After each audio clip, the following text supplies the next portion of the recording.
Let's start with the EU leaders meeting. What are we expecting? Yeah, so this is going to be a virtual summit, as they're calling it, on Thursday.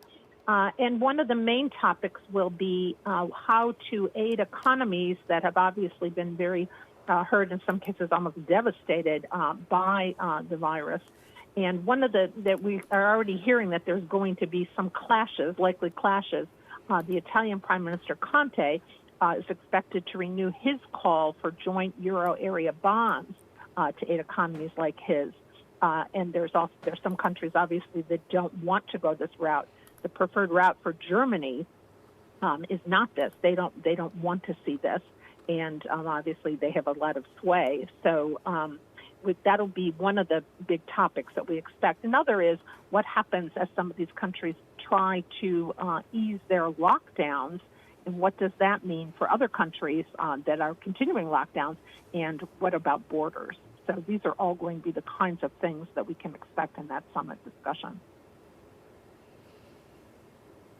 Yeah, what we've seen is really kind of, talk about lifting restrictions take on a life of their own. What's been the UK official response? Yeah, so in the UK, there have been reports in the past few days that a lockdown could be lifted in several weeks. And officials, including Michael Gove, who's obviously been helping lead the government while Prime Minister Boris Johnson recovers from the virus, he said absolutely not, that this is not true. And he told the BBC that this is not true. They can't have a date for when this will occur. Obviously, this is the kind of conversations going on around the world, including the U.S. But in the UK, they really came to this late. The number of cases are still going up.